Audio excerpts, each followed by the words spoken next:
cienījamie kolēģi, mākslas skolu pasniedzēji, bērni, audzēkņu vecāki. Aizkrauklas mākslas skola, mazliet prezentējot savu darbu kustībā, darīja visu iespējamo, ko apguva gan skolotāju kursos, gan veidojot paši savu iniciatīvu ar idejām. Mēs kustinājām krūmus, kustinājām kokus, duļķojām ūdeni, vijām virves, izgājām cauri dažādām kategorijām, lai panāktu kustību, gan gleznošanā, gan veidošanā.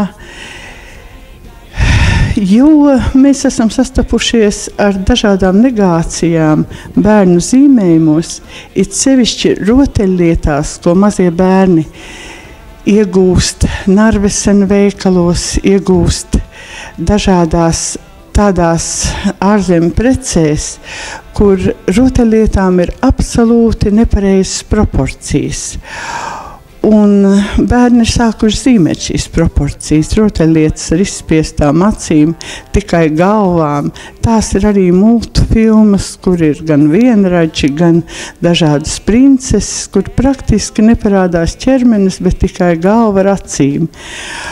Un tas rada tādu neizpratni tieši mācot zīmēšanu. Mēs atgriezāmies pie parastām vērtībām, un šajā sižetiņā vienkārši parādīsim to, kā gājām uz proporcijām un uz kustībām cilvēka attēlošanā, cilvēku zīmējumos. Modeļi ir mūsu paši bērni, zīmētāji mūsu paši bērni.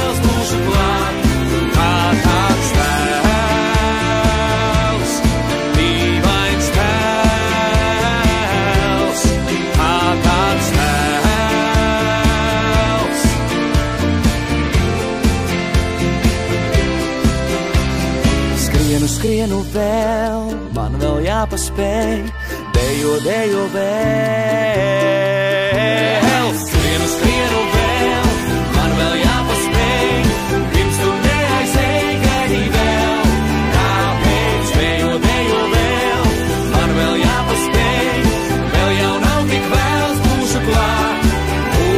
Es skrienu vēl, man vēl jāpaspēj, pirms tu neaizēji, gaidi vēl.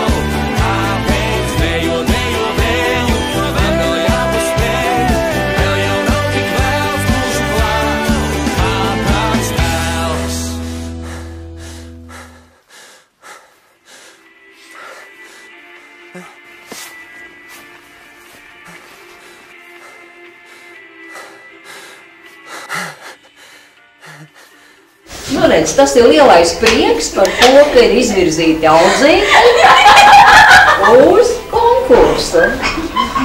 No Malači. Brauksiet un strādāsiet.